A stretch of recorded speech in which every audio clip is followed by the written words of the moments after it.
The live stream will begin shortly. Please note that RapidVisa is not a law firm and is not licensed to practice law in any state. The hosts of the show are not attorneys.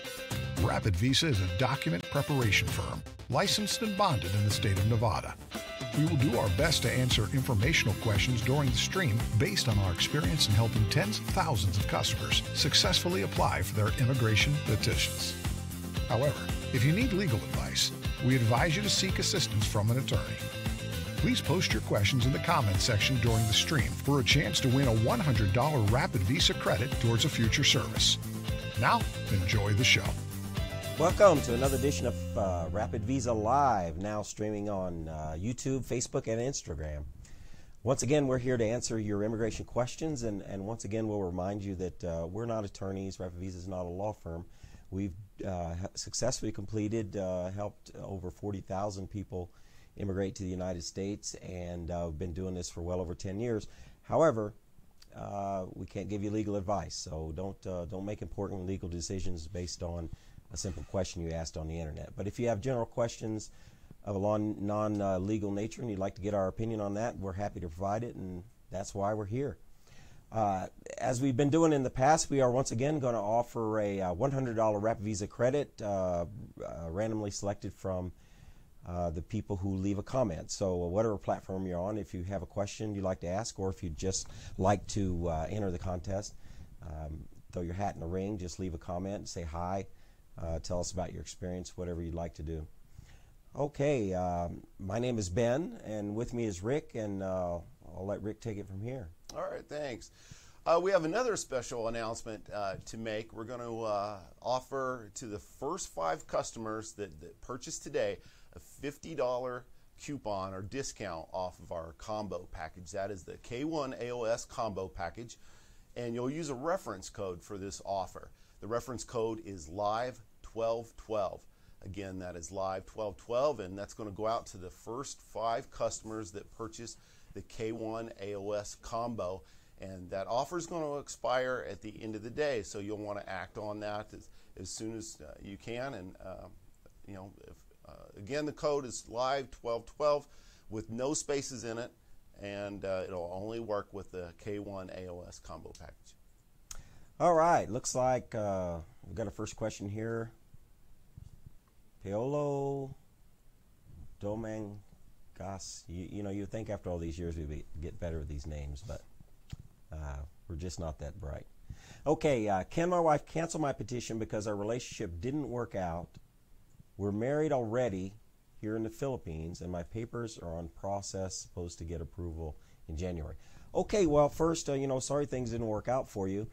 You can always cancel your petition, of course. That would mean writing a letter to the USCIS, whichever office currently has your documents, and include, whatever your latest correspondence, probably your receipt notice, include a copy of that, include your case number in that letter, and just indicate that you need to cancel it. Now, this needs to be done by the petitioner, which is the sponsor. You said wife, CR1, yeah. So that's the U.S. citizen or green card holder, whichever you are. You are the one who needs to request the cancellation. Now, the associated question that comes up sometimes with this is, what if I do nothing? And if you do nothing, the thing will eventually die, on its own.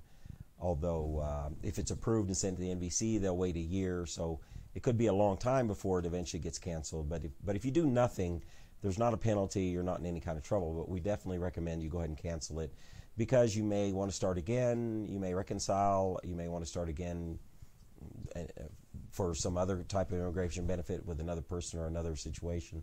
So we do recommend you go ahead and cancel that. Now, let me say, I'm not passing any judgment ever, of course, but having done this a long time, we have seen a couple cases where, there was an argument, there was a cancellation request, and the cancellation was sent, and then, weeks or months later, we're getting contacted again by the same person saying, hey, we patched things up, what do we got to do to restart this? And the answer is, if you cancel it, you got to start over. So just make sure there's really no hurry. There's no penalties if you don't cancel it. And so, just really make sure that's what you want to do, because Once you've done that, you've forfeited your filing fee. You will not get it back. You don't get a refund, and you can't reapply later without, once again, paying all the fees again. So just be sure that's what you want to do. The live stream will begin. Hytham asks, I applied with you guys for the I-751, that's the removal of conditions, and I received the I-797 notice of action a month ago, and now I haven't heard anything, so what's the next step? Well, first and foremost, just to let everyone know, we're starting to see delays in the processing times. The USCIS processing centers are getting backed up. They have a backlog of applications and petitions. So you could probably expect delays, and you may not hear anything for 5 to 6 months. The normal processing time to remove conditions is usually about 6 to 8 months. After you receive your notice of action, you may in fact receive a letter requesting an interview. Not all applicants receive that, but you could expect that maybe in 2 to 3 months. If that doesn't come, you can always check your case status online to see if any RFEs, that's request for evidence, has been issued, or any correspondence. But check the status online, and then if you're unsure, you may also want to just contact the USCIS. You should see the phone number on the notice of action letter that you received. It'll also have the address of the processing center, but you can contact them if you don't hear anything for a delayed period of time. But keep in mind right now, also with the holidays, you can expect additional delays. Offices shut down, employees take vacation. We've been doing this for over 10 years, and it seems like every year we get into the holiday season and we see additional processing time that is required. So again, just expect delays, and if it takes too long, don't just sit tight though. Don't just wait for a year and expect something to happen. If you're unsure, call the USCIS, check the status online. Okay, Abigail asked, can you help me get a tourist visa? I was denied 2 years ago with no specific reason, just a generic rejection letter. Yeah, that's quite common. You don't say what country you are in or from. The rates vary by country, the approval rates. A denial doesn't mean you can't reapply, and it doesn't mean you'll continue to be denied forever. In fact, we have an example of one of our employees in the Philippines applied for a tourist visa to come here and was denied the first time, and the second time they were approved. Now, how does that happen? Well, you need to have good documentation of the purpose of your trip, that you can afford it, and that you intend to come back. Of those three, the main thing is that you intend to come back. So what they're trying to do is that, they'd be happy to, I assume, they'd be happy to give everybody a tourist visa because we want you to come here and spend money in America, right? The concern is, will you return to your country? So that's the key to getting approved. So you've got to show them that, some of the ideal situation would be show them that you've got a great job, you've got family, wife, kids, whatever, who are not traveling with you, so you definitely return to be with them. Or maybe you have a little business, or maybe you have you're in school and you're in the middle of some studies. I mean, you need to show them a compelling reason to come back. Just to be blunt, if you're young and have no family attachments, meaning you're not married, you don't have kids, whatever, you are unemployed or have basically a low-level type of job, in other words, not a career job, maybe you're working retail or whatever, you don't really have much going on, or goodness sakes, if you're not working at all, then it is tough because they look at you and most people who stay in America are basically economic refugees. They're staying here because of the opportunities to have a better life financially. And they know that, of course, just like we all know that. And so you've got to convince the adjudicator by the totality of your case that you, under no circumstances, would stay in the United States. And that can be tough to do. What we see as a general trend, and there's always lots of exceptions, but what we see as a general trend is older people tend to have a little bit easier time. People who have established they got a life, they've got a family back in their country that they're going to return to. In other words, they've got roots. generally have a much easier time. Younger people, especially young single people, not so much. You know, it can be a lot tougher, significantly tougher. But they are approved routinely. It doesn't mean no young single people get approved. It just means you've got a higher burden to convince that adjudicator that you wouldn't stay here. Of the estimated 10, 11 million, you get different numbers of illegal immigrants who are in the United States. A significant number of those, and again, nobody has the exact number, but maybe it's half, maybe it's more, aren't the stereotypical snuck across the border. They actually came here on a tourist visa or student visa or some type of visa and never left, and they're overstays. And so because of that, there's a lot of scrutiny in tourist visas. So the best advice we can offer is, look, if you don't mind spending the money to apply and everything, you can try it as many times as you want. Be completely honest, put your best foot forward, and your question is, can you help us? We definitely do tourist visas. We do a lot of them, and we have a pretty good success rate. But again, it all comes down to your situation. Okay, the next question comes from Catherine. Just want to ask how much it'll cost my fiance if he'll use your service for the K-1 fiance visa. Thank you. So our fee for a fiance visa is $375. We also offer a premium review service for an additional $100, and that is where you would mail the entire petition to us. We would assemble it, we would review it to make sure everything is complete and meets government standards. Now, you're also going to have some additional fees along with that. You would have the USCIS filing fee. That's $535. You're going to have a medical exam fee that's anywhere from $200 to $300, and then you'll also have the interview fee as well, the $165. Now, we also offer an installment payment plan on this as well, as low as $202 a month for 6 months. So it really just depends on the option that you choose, and then we have an even better offer and package to go with that, and that's called the K-1 Adjustment of Status Combo Package. That not only includes the fiancé visa, but it also includes the processing and application for the green card. So again, we have quite a few different options and packages available, but our base price is $375, premium review $100, and then of course you have the government fees and medical exam fees as well.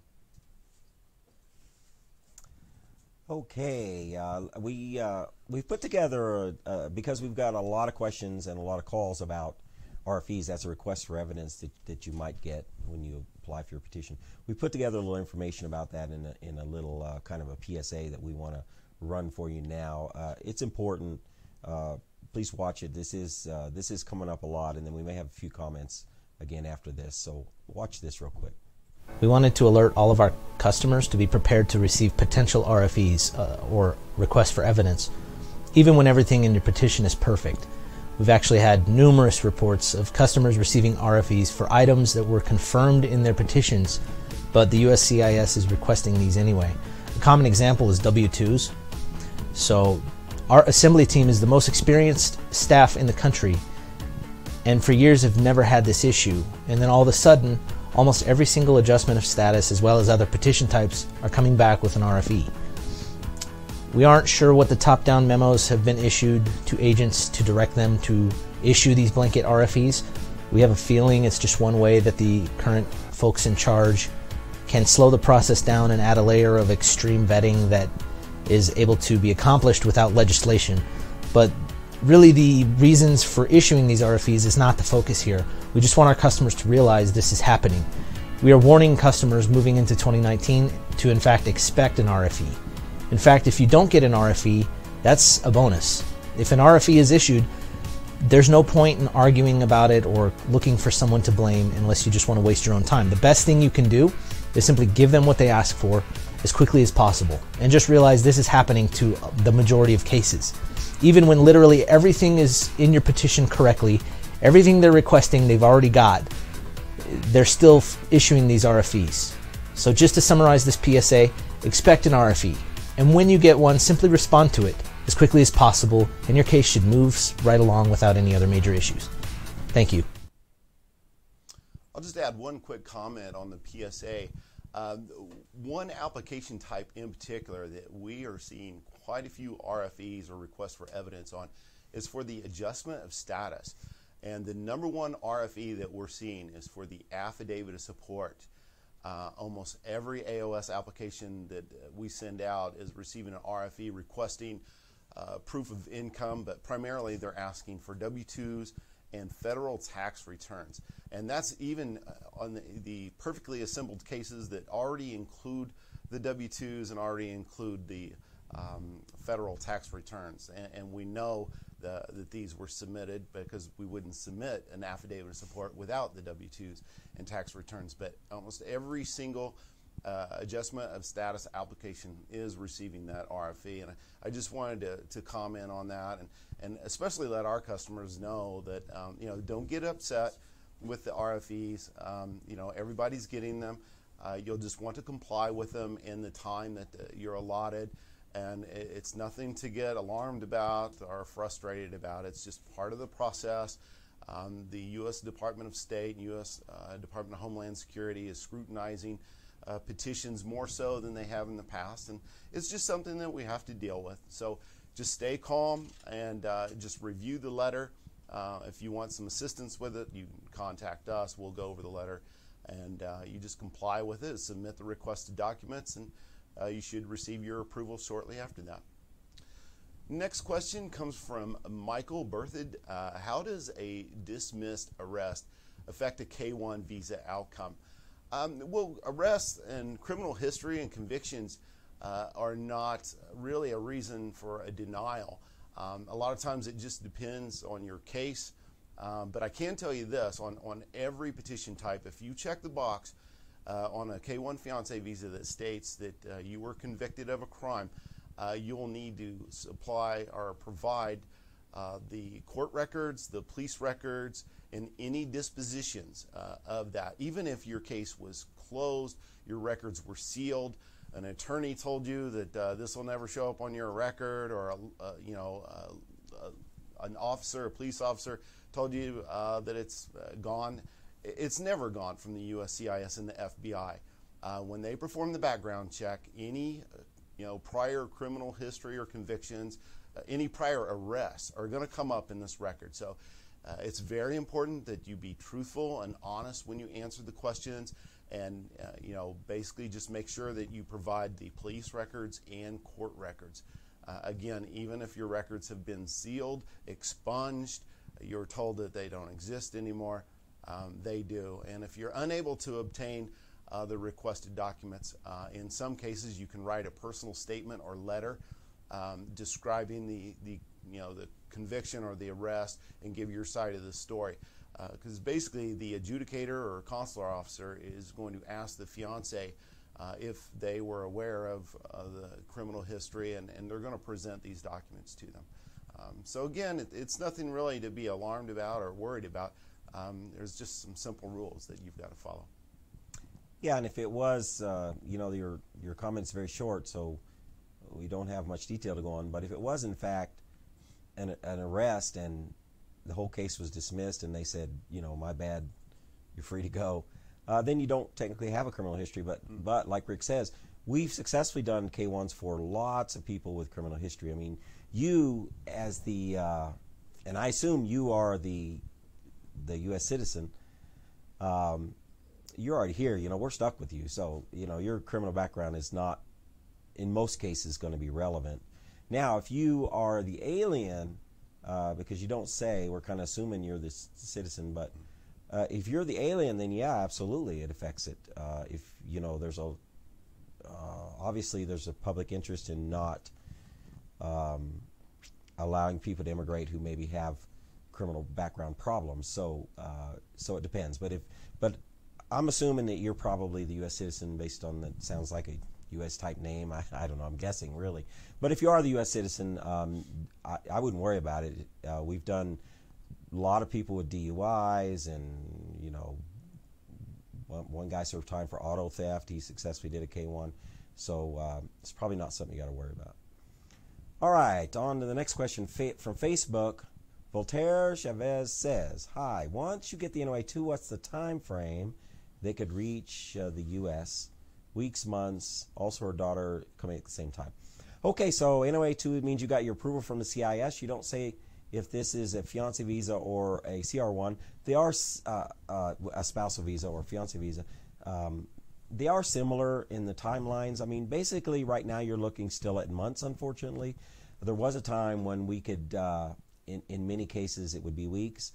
Because what's going to happen is once it's approved, they send it to the NVC, and depending on if it's a K1, the NVC will just send it directly to the embassy.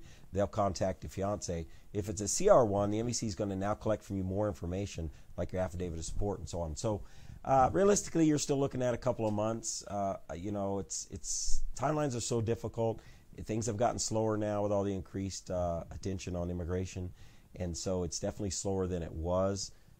But it's unlikely it'll be less than a month. I hate to be the bearer of bad news, but I don't want to give you unrealistic expectations. If it's a CR1, you still got more work to do with paperwork, and before it even goes to your to the country, the wherever your spouse or fiance is at. If you're K1 fiance visa, it's going to get there pretty quick, but then you've got to wait for an interview time slot and all that. Again, you always hate giving people numbers, but a couple of months could be longer, depending on you don't say what country or anything. So, unfortunately, it's probably months, not weeks, not 12 months. Probably not 6 months, but a couple of months. Okay, Kelsey Burris says that I'm bringing my fiance and stepdaughter here next month from Dominican Republic on a K1. Should I expect any delays at the airport coming through immigration and customs? Very good question. It's not one that folks ask very often, but when I went through the process with my wife, when I brought her to the United States, we were held up for almost a couple hours. When you go through CBP, Customs Border Protection, and you come through the port of entry, one of the officers are going to call the alien beneficiary, that's the foreign fiance, and the stepdaughter into a room, and they're basically going to interview them. They're going to collect their documents. Your fiance will be carrying a package, and that's the petition, a medical exam, the passport, everything's all in there. Well, you've probably pulled your passport out in order to travel. But you're going to hand over these documents, and they're going to ask some questions, and the whole process, takes about a couple hours because there's other folks that are being inspected as well. And so I would expect a few hours delay time. And I remember we cut it pretty close getting on the airplane because we had to go through security, and the security line was about half hour to 45 minutes. So we were the last ones to board the plane because we were the last ones to be interviewed. So I would expect at least a couple hours. If that's going to cause any problems, you may want to contact the airlines in advance and just discuss that, because they've dealt with it quite a few times, obviously. And I'm not familiar with the airport that you're going through, so you may even contact them or maybe research online. Again, that's probably not our area of expertise there. We primarily focus on the visa side of things, not so much being a travel agent or anything, but I hope that helps. Yeah, bottom line is, if possible, try not to have a tight connection at the point of entry, because you're not going to just go to the booth, show your passport, and walk on through. It doesn't happen that way when you're entering on these visas. You will have a packet of papers. You will get called back. You may have to wait in line when you're called back to that room. So you will need extra time. So if you've got a 30-minute, even a 45-minute connection, you're probably not going to make it. So give yourself a couple of hours. You need a break anyway after that long flight. Okay, YouTube. Oh wait, where am I at? Down the bottom. Okay, got it. Lot Aban Vigerno. Hi, what's the probability of the U.S. Embassy requiring some sort of letter of consent from the father of a K2? I was told by one of your reps that historically the embassy would ask for something for a single mom applying for K1. Is this true? The short answer is yes, it's true, and there is a concern, obviously, and you can, if you think about it, you can really understand why they do it. You wouldn't want a case where perhaps there's a father of a child who is involved in that child's life and everything else, and all of a sudden, he goes to visit the child and the child's gone, and, he finds out the child's immigrated to America. So, to avoid those types of situations, it is it is expected that you have the clearance or authorization from that spouse's other parent. Now, it varies by country, and you did mention the Philippines. In the Philippines, historically, they do want something if the father's name's on the birth certificate. Now, if there's no father named on the birth certificate, you probably don't need anything. But usually there is, and when there is, they're going to want something, and that sometimes is a difficult situation. We've seen this exact situation hundreds of times. I mean, I'm sure we get this call once a week at least, because it's quite common. And so it can be done. It can be fixed. You're not going to get away with saying we couldn't find him. There are really some steps they want you to go through, like run an ad in the paper and get some affidavits from anybody you know, the parents or somebody of this person, to say that you made a realistic attempt. So you do have to make some attempt. What you're not going to get away with is trying to avoid mentioning it to this father of the child because you think he'll object. That's not going to work. You're going to have to face up to this situation, and worst case scenario, if the parent is completely uninvolved in the child's life, hasn't seen them in years and so on, they're just not involved, they're not paying support, they're basically gone completely out of the picture, then you'll definitely get it done. Now, if you've got an involved parent who's seeing the child on a regular basis, who's providing some type of financial support, like helping pay for their school or clothes or whatever, you don't really have child support in the Philippines. But if it's that situation, then you might have a fight on your hands. You can still get it done eventually, but you may end up having to retain a lawyer there locally to get through the process. What I wouldn't do is don't ignore it. Get something. Try to appeal to the better side of this parent to say, hey, look, the child's going to go to America and have a better life. We just need you to acknowledge you understand this and so on. And, you can always tell them, hey, look, this child will be a citizen eventually. And when they're 21 years old, they can bring you to America. Maybe that'd be enough to convince them if you're getting pushback, because that is, in fact, how it works. Any U.S. citizen age 21 can always petition their parent. So this child could petition that parent eventually. So that's one, kind of tactic that has worked when you've got a reluctant father. Unfortunately, to go then to the worst case scenario, we have seen cases where an outright bribe was requested. The father's not involved, hasn't been involved, but all of a sudden they see you going on to a better life, and they want a piece of the action, and you got to throw them a little money, and maybe it's worth it. I mean, that's for you to decide, but we have seen that be successful too. So good luck with that. But yeah, you don't want to show up with nothing. If the father's named on the birth certificate, he does have certain rights, and that's as it should be, and so you'll have to deal with that. Okay, Ahmed asked, what should I expect from the medical exam on a spousal visa? Okay, so for anyone that's coming to the United States on a spousal visa, you're going to be expected to complete a medical exam before the consular officer will approve your visa. And the medical exam is usually at the end of the process. We actually recommend completing the medical exam at least 5 to 10 business days prior to the interview. And the reason for this is to ensure that the medical exam results are going to get over to the U.S. Embassy in a timely manner. Some medical facilities will hand the medical exam results over to the applicant, and they hand carry them to the interview. In other cases, like in the Philippines, the medical facility at St. Luke's Medical Center actually delivers the medical exam results, so the applicant doesn't get to handle those. And now, where you'll have the medical exam is usually decided by the U.S. Embassy. And the U.S. Embassy is going to send out a set of instructions that's going to cover interview instructions. It's also going to cover the medical exam instructions. Now, if you do not receive those in the mail or through an email message, you can download those instructions directly from the U.S. Embassy where you're going to be attending the interview. But hopefully you'll receive those well in advance because you're going to need to know exactly where you're going to have the medical exam performed, how you go about scheduling the appointment. Some medical facilities you can simply register online. Some are first come, first served. Some require an appointment.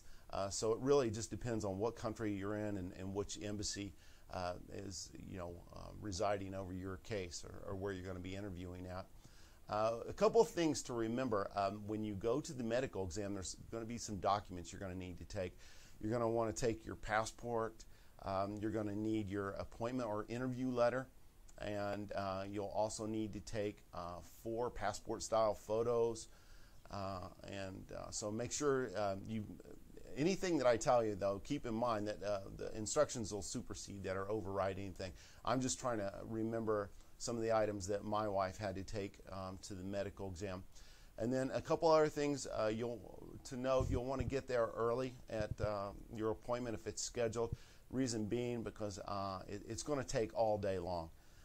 In some cases, with the girls that were behind my wife, they actually had to come back a second day just to get the vaccination shots. And then a lot of folks want to know, what they're going to go through when they get to the medical facility. You're going to meet with the doctor, and they're going to ask you some questions. They're going to perform a physical exam. You're going to have a chest X-ray. They're probably going to draw some blood, and what they're looking for there is any communicable diseases that you may have. If you do have anything like that, it could cause a delay in your case. They could hand you a letter and tell you that you need to come back in 3 months, 6 months for a follow-up. So those are some things to expect. You're also probably going to get some vaccination shots. So if you have vaccination records, you'll probably want to bring those as well so you don't get a duplicate shot, especially if you don't like needles or shots. And then I've already covered the medical exam results, but it's up to the medical facility as to whether they hand over the results to you or if they send those directly over to the embassy. But make sure you get that interview packet along with those instructions, and don't wait till the last minute because you're going to receive the interview date from the National Visa Center because you said it was a spousal visa. So the MVC, National Visa Center, actually reaches out to the embassy and schedules that appointment. So you'll know when your interview is. So if you haven't received that interview packet and those instructions in a timely manner, go online, try to download them, contact the embassy, or you may even want to contact us, and we can help you out with that. And most people do pass the interview. And on the list of things to worry about, I wouldn't put the medical exam high up there. Most people do fine with it. You got to take it serious, of course, and get your documents in order. But it's rare that somebody's denied a visa because of the medical exam. If there is a medical problem, they'll let you fix that and come back. So, but if you're completely healthy, or she is, or whoever, as far as you know, then yeah, this is not going to be high on your list of things to worry about. It's just one of those things you got to go do. Okay, Michael Berthold. What are the requirements for military expediting with K1? Excuse me. There is a dedicated USCIS number for military, active duty military, and you can call that number. You'll need to file it first, get a case number, and then call and ask about expediting. There's not a clear, check 1, 2, 3, and now your case is expedited. Unfortunately, it's as simple as you have to make a request and to expedite. Once you file it, get a case number, make your request. You might call the dedicated military number, and always call that number. If you're active duty military, anytime you have a question, goodness sakes, use that number. It's available for you. And so you might ask them, if anything's changed, if there's anything new. The last update we heard on it was they were only expediting if you had orders to deploy, and then you could get an expedite. Otherwise, maybe not. What we've seen, though, as a matter of our own experience is military people do seem to go through quicker. One reason is probably because you've already had a background check. You've got a pretty clean background, or you wouldn't be active duty. And so we do see them moving along at a quicker pace just to begin with, even if you don't ask. But by all means, yeah, you want to do, there's no harm in asking for the expedite, laying out your situation. Now, having said all that, expedite doesn't mean that she'll be here next week. You're still looking at months, but maybe instead of 7 months, maybe it'll be 4. There's still a process that has to go through there's still an interview that has to take place. There still has to be a medical exam, and all these things take time. And there's no way to shortcut. You can't get away with no interview or no medical exam. So all this stuff still has to happen. But yeah, definitely. I don't know that number off the top of my head, but you could look it up real quick online. The active duty military USCIS customer support line, and they can give you further information. It's definitely worth doing. You got nothing to lose by asking for an expedite. Okay, D asks or says that I've filed for my husband and I'm a green card holder. Will his 5-year-old daughter qualify for derivative beneficiary? Well, with children, you're going to have to file a separate petition. You're going to file a separate I-130 and all the same documents that you filed for your husband, but you can petition for the child. Now, I'll forewarn you that when you're a green card holder and you petition for a spouse or a stepchild, you're looking at an extended period of time, whereas a regular CR1 spousal visa takes months, 8 to 10 months, somewhere around there. You could be looking at maybe a couple of years petitioning for them as a green card holder. So I'm not sure if you're eligible to naturalize or become a U.S. citizen or not, but if that's coming up soon, you may look at that, and that would cut your time down quite a bit. But to answer your question about qualify, the child would qualify. You just need to file a separate petition, just as you did with the spouse, and you'd probably want to file those together. Now, on a spousal visa, you also have to pay the same fees, the USCIS filing fees, the National Visa Center fees, medical exam fees, everything. So it's two complete separate packages on that. Okay, from Facebook, Crystal Baldos asks, hi, November 13th, my fiance received a text message from the CIS that they received our application as I-797 to follow in the mail, but we still not received that letter. Will the I-797 just tell us that they got the application? The website said it would include instructions. Okay, so the I-797 it's really a generic form that's used for various types of communication, but the one you would be referring to would be your receipt notice, and that would have your USCIS case number, and with that case number you can go online and check the status. Now, obviously, if you haven't got the letter yet, you don't have the case number. The letters usually do show up, but as we know, there are occasions, not common, but there are occasions when things get lost in the mail. If you used a personal check to pay the filing fee, the case number is stamped on the back of that canceled check, so you can go online to your bank account, look at that check. If we wrote the check for you, we can do the same. We can look at our check, so you could give us a call and we can look up that case number. And you'll be able to follow your case status from then on online. Now, but the other part of your question was, is there something with that? No, the instructions you're going to get are not going to come in that initial receipt notice. It's just going to be a receipt notice, and it'll have some generic kind of boilerplate wording, but it's not going to tell you to do anything. It's basically going to say, we got it, here's your case number, don't call us, we'll call you.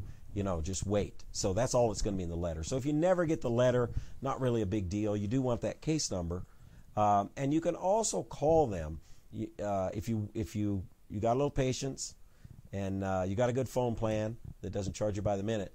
You can call the USCIS help number and you can explain just what you said. I got a text, but I never got the letter. I really need to know my case number. They can try to look it up for you. So the easiest way is to get it off the back of your check, but if you used a money order or something and that's not available, then unfortunately you either wait for the letter or give them a call. Now, the letter, of course, always is slower because you can picture in your mind how this is working. Somewhere, somebody in the process, clicked a button or performed some action that caused your text to get mailed out and this case to move on to the mailing stage. So the text came immediately. Obviously, the mail is going to take, maybe a week. It's going to go to some mail room and be folded up, put in an envelope, and sent out. So if it hasn't been a week or so, I wouldn't worry. If it's been more than a couple of weeks, then yeah, see if you can dig up that canceled check. If not that, just give them a call and get the number. But don't worry if you never get it. We've had that happen before. You won't use it for anything usually. I mean, it is nice to have it if you can get it. But if not, it's okay. The more important one is that next one you're going to get, which is the approval notice, or you might get an RFE. That'll be the time you need to really take more action, and there's some things you need to do. When you get the receipt notice, there's really nothing you need to do yet. You're still in the waiting stage. Okay, Gabriel asks, do you know how long it takes to get an appointment for the CFO seminar? And to let you know out there, the CFO is the Commission on Filipinos Overseas. I don't want a situation where my girlfriend gets her visa and then has to wait a few months to attend the seminar. It seems like the website doesn't allow you to make an appointment without having the visa first.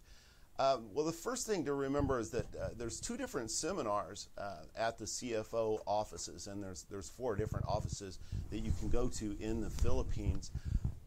You want to make sure that you're going to the seminar for fiancés and spouses that are involved in an intermarriage with a foreign citizen. You don't want to go into the seminar for overseas foreign workers and things like that. The seminar you're looking for is called the Guidance in Counseling Program, and your fiancé or spouse should be able to attend that seminar, that class without having the visa.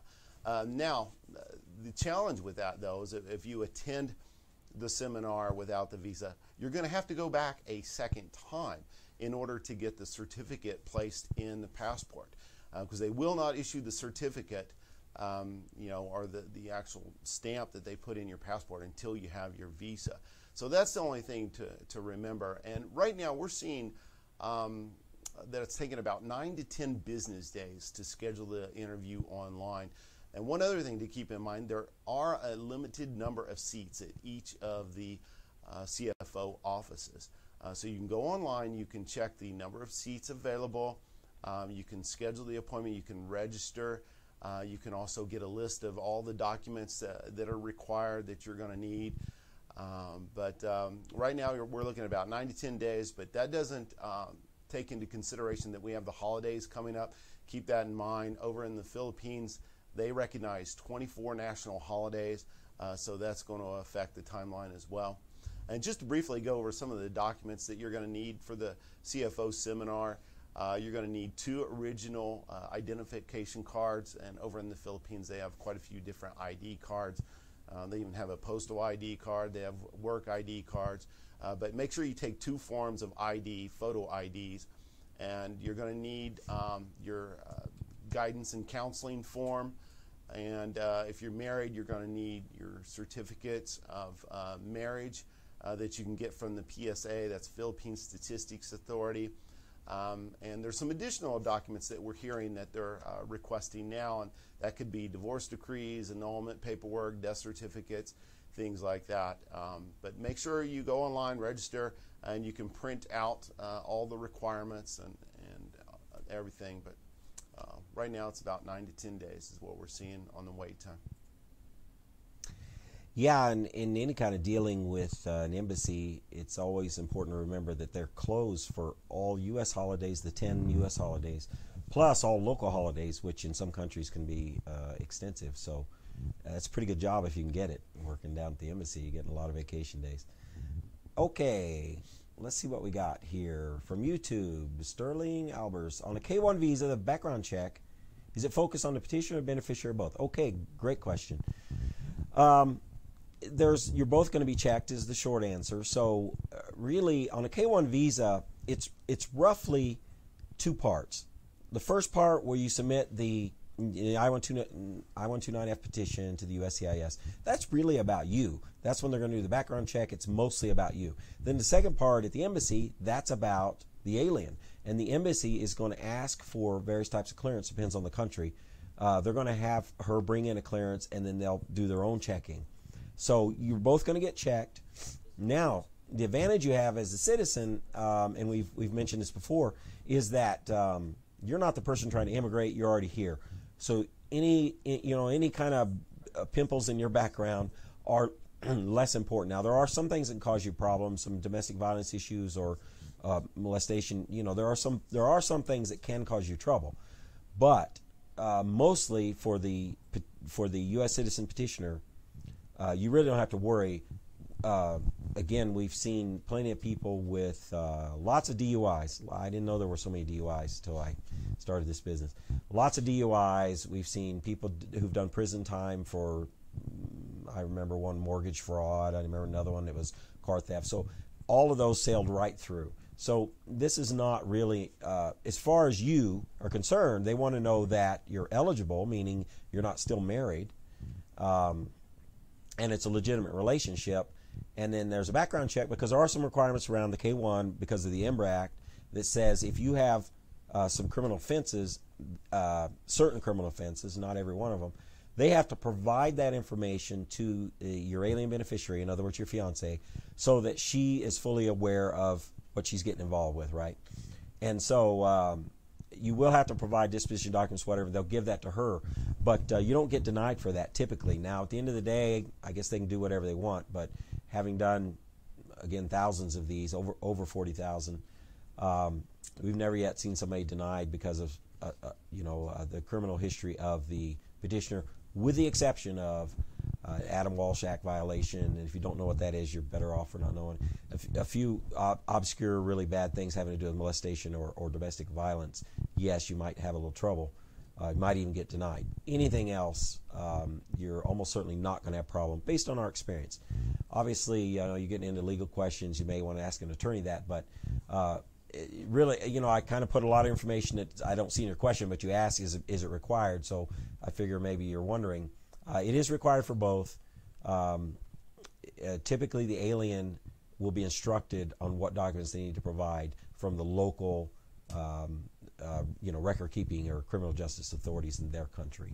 It's not going to be done here. Now, do they here in the U.S. run the alien's name through, some kind of background database? They probably do, but you won't provide anything for that. Where you'll need to provide documents for background check for the alien will be at the interview. Okay, Donnie Gonzalez Beta states that my fiance had his interview in Bogota, Colombia, and he received a 221G for 2 missing tax documents. We sent them the same day, and they confirmed that they received it. It has been 30 days now, and the case shows in AP. Okay, do you think it'll be an issue this month, or be issued this month, since you did say their delay is due to the holidays? Okay, AP is administrative processing, and we are seeing that a lot right now, especially from certain countries. Now, you say this one's from Colombia. We don't see it so much there, but you did mention tax documents. We are seeing more RFEs, requests for evidence, for income than we've ever seen before. It's like an epidemic right now, so you can just expect those. But what you're going to see is 30 days. That's usually about the time that they usually do process the RFE. After they've received the documents, usually you'll have notification. But now we're into the holidays. We had Thanksgiving. Now we have Christmas coming up. People are taking vacation. You could see additional delays. We're just seeing additional delays across the board, whether it's at the embassy, whether it's at the USCIS, National Visa Center, what have you. We're just seeing basically times that have doubled. It used to take 30 days for an RFE or administrative processing. Now it's taking 60 days. So I would just expect it to take a little bit longer. If you're unsure, you can always contact the U.S. Embassy. I want to forewarn you before you call, though, you must be very patient. We're hearing reports back from our customers that they're on hold for 45 minutes or up to an hour. And then sometimes they can't get through to a live person. They're getting what is called a speech IVR, that's recordings. And it's very complicated to try and get through that maze. But really, that's all you can do right now is wait. You're through the most difficult part right now. Okay, you should be able to see the light at the end of the tunnel. You're just waiting for them to adjudicate it or review it. And usually, I can tell you, my wife received an RFE at the interview, and once you get those documents there, you'll usually have your approval shortly after that, and then you're looking at probably another 7 to 10 days for the visa to be issued. So we wish you the best of luck on that. Okay, from Facebook, Data Ayodel. Can a divorced green card holder man who got his green card via marriage divorce in the USA citizen to marry his ex-wife? Okay. So you don't say this is you. It really does. The answer doesn't matter. But what I'll say about that is the short answer is yes, of course. You can marry whoever you want. And if you got everything's legit and the relationship's legitimate and there's no kind of green card fraud going on or immigration fraud, yeah, of course. However, I will warn you that there is a common scam that oftentimes, I have no idea how often it works. Hopefully it doesn't. But I do know that a lot of people get caught just based on news reports and so on that we try to follow. Running this scam where they do this. They're in their country, whatever country it is, and it happens everywhere, so I won't pick on any country.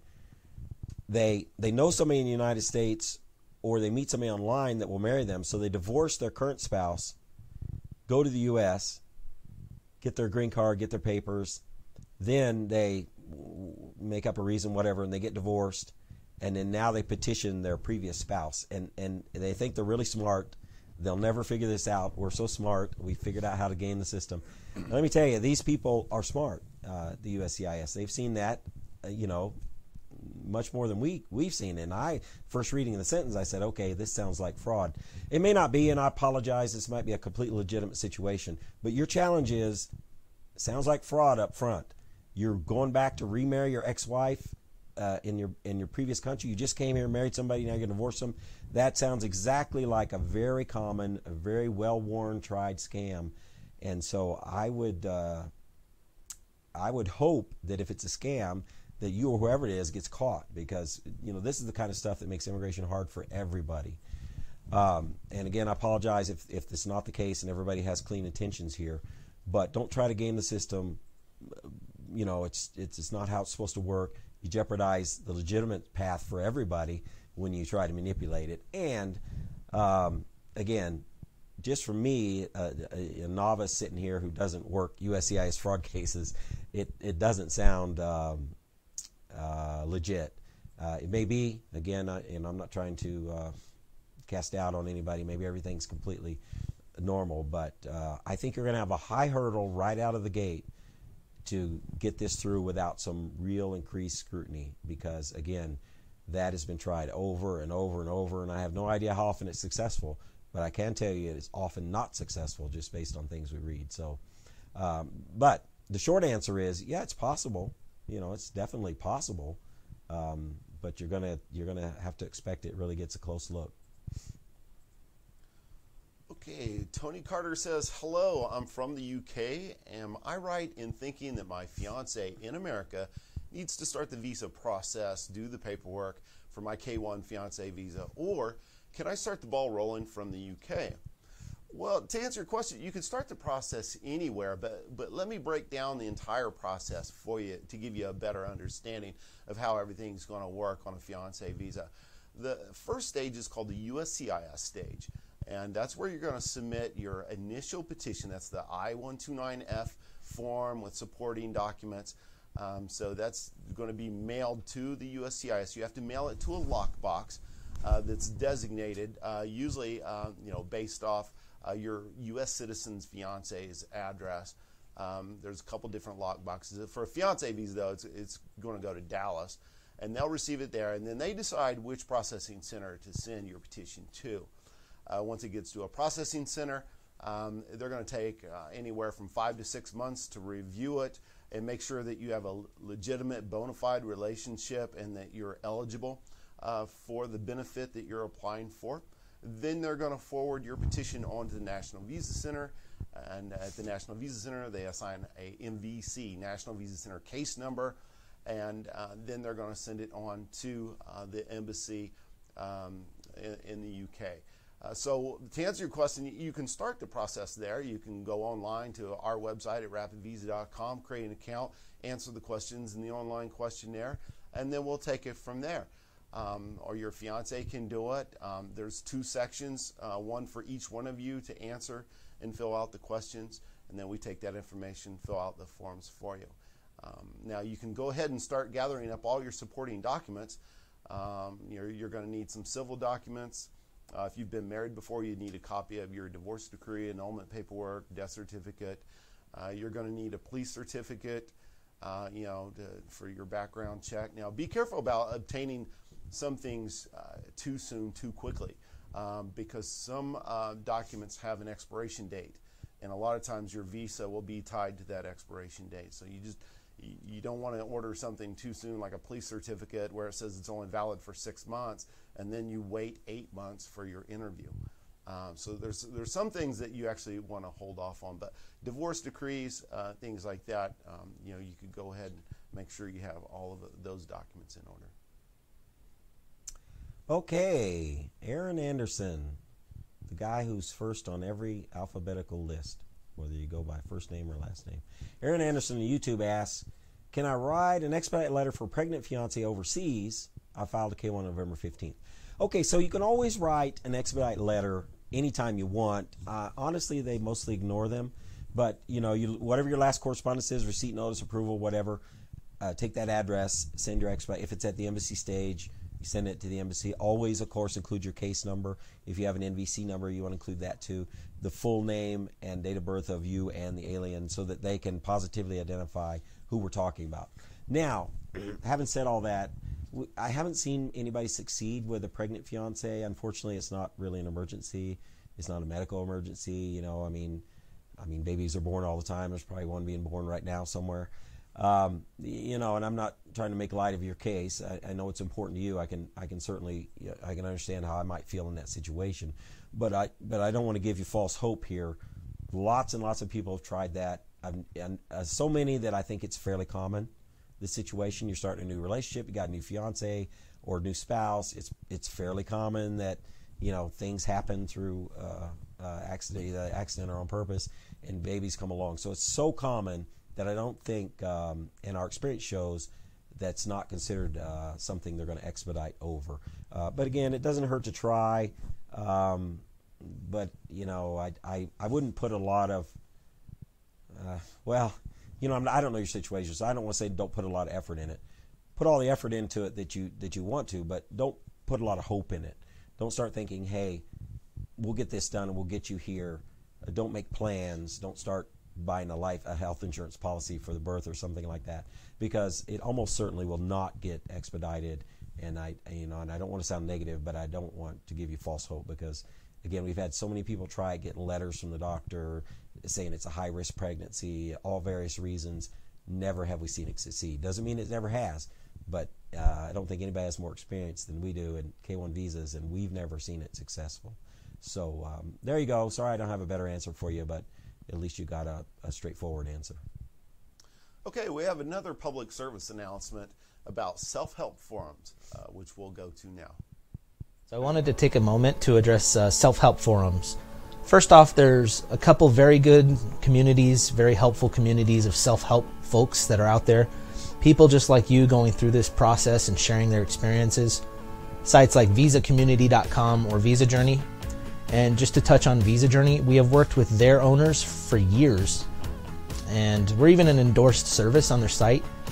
We love Visa Journey. There are tons of very helpful people in that community, and I truly think that they simply want to help and make their experiences useful to others. Many of our customers are members of that community and others, and contribute to those as well.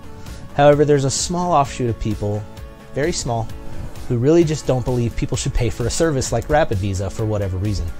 And they tend to attack anyone who's using RapidVisa. These comments we should take for a grain of salt, especially since these people haven't used us. So I don't think they're really adding much to the conversation. But the point is, these folks simply don't understand what we offer, what we do. I wish they'd swing by our office here in Vegas, see our people, how passionately we work. We all have families. We get up each day, we go to work, we change people's lives. I wish they'd see that we take great pride in the fact that we've helped over 40,000 families reunite in the U.S., all for a fraction of the price of an attorney.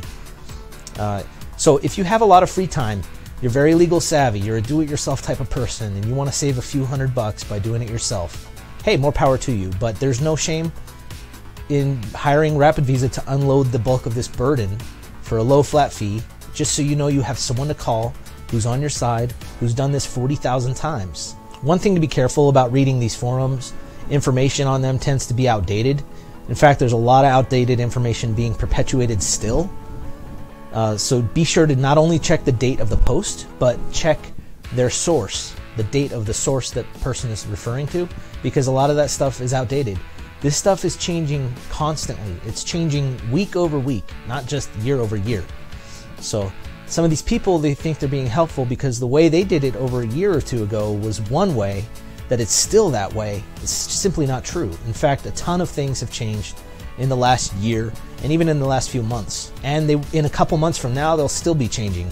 So just keep in mind that most of these people have only been through this process one time. Our agents here have been through this process 40,000 plus times. In fact, we've already helped 7,000 plus people this year in 2018 so far. And we have 50 plus people whose full-time job is to have our ear to the ground with immigration changes, be on top of these changes 7 days a week. We're constantly helping thousands of people through this process. This is what we do full-time. So just understand, when you're hiring us, you're paying us for this up-to-date knowledge. My two major points are: one, be wary of outdated information, and two, most people on these sites have only done this process one time, so be sure to back up their claims from multiple sources to make sure you're not led astray. And that's it. Back to you. All right, thanks for joining us today. Be sure to subscribe to our YouTube channel to get alerted whenever we post new videos. At our YouTube channel, you can also see individual questions broken out into videos instead of this long format that we're doing today. Check out our channel to see if you have a question that's already been answered. And for our giveaway today, Tony Carter is the winner. And congratulations on your $100 RapidVisa credit. Please claim it by sending us a private message. Thanks again, everyone, and we'll see you next time. Yeah, and if you didn't get your question in, join us next time, watch for the announcement, or just give us a call. We're happy to provide whatever assistance we can. Thank you for joining us today. We apologize if we didn't have time to answer all your questions. However, you can always contact us by phone or chat to answer your questions. We want to remind you that RapidVisa is not a law firm and is not licensed to practice law in any state. The hosts of this show are not attorneys. RapidVisa is a document preparation firm licensed and bonded in the state of Nevada. If you need help with your immigration petition, check us out. We've helped over 30,000 customers from 180 countries apply successfully. Check out our testimonial library at RapidVisa.com, where we have over 1,000 photo testimonials from actual customers describing their immigration journey with RapidVisa. There's no cost or obligation to create your RapidVisa account. You can create your free account at RapidVisa.com/free. Be sure to like and follow us on Facebook to be notified of future live streams. Thank you, and see you next time.